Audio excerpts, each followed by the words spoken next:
Hello po, magandang umaga po sa ating lahat.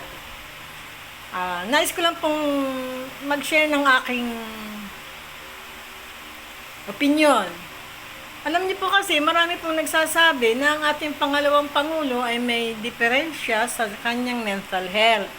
Halos lahat po ng aking napapanood ganun po ang aking mga naririnig.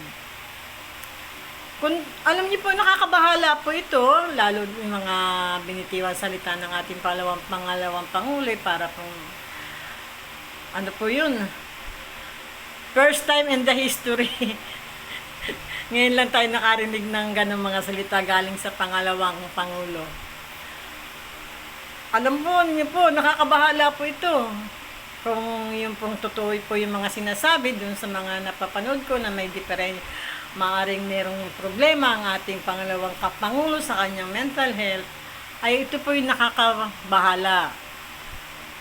Kasi po, halimbawa po, may nangyari sa ating munang Pangulo, wag naman ilalapit, ilayo sana, may nangyari. Ay sino po ba yung susunod na magiging Pangulo? Di po ba ang kanyang vice, ang kanyang pangalawa? Ay paano na po ang ating bansa? Ano na po ang mangyayari sa ating bansa pag nangyari po ito? Kung may pong diferensya sa mental health ang ating pangalawang Pangulo, paano na po tayo? Saan po tayo pupulutin? Ito naman po yung aking opinion lang sa aking, base sa aking mga napapanood. Kung ano-ano na po ang mga lumalabas. Kaya para sa akin,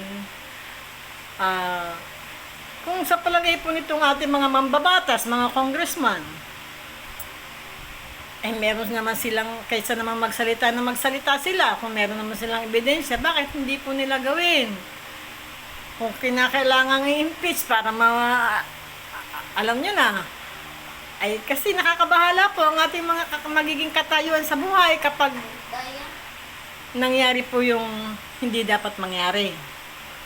Yung pong halimbawa po may nangyari nga sa ating Pangulo, paano na po tayo?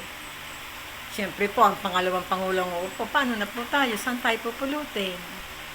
Kaya, yung ating po mga congressman yan, yung mga mangbabatas dyan, kasama ng ating senador, mga senador, kung meron po kayong alam na dapat gawin, na magiging solusyon na maganda, bakit hindi po ninyo gawin? Yun lamang po. Bilang isang concerned citizen po ako Hanggang dito na lang po. Salamat po ulit.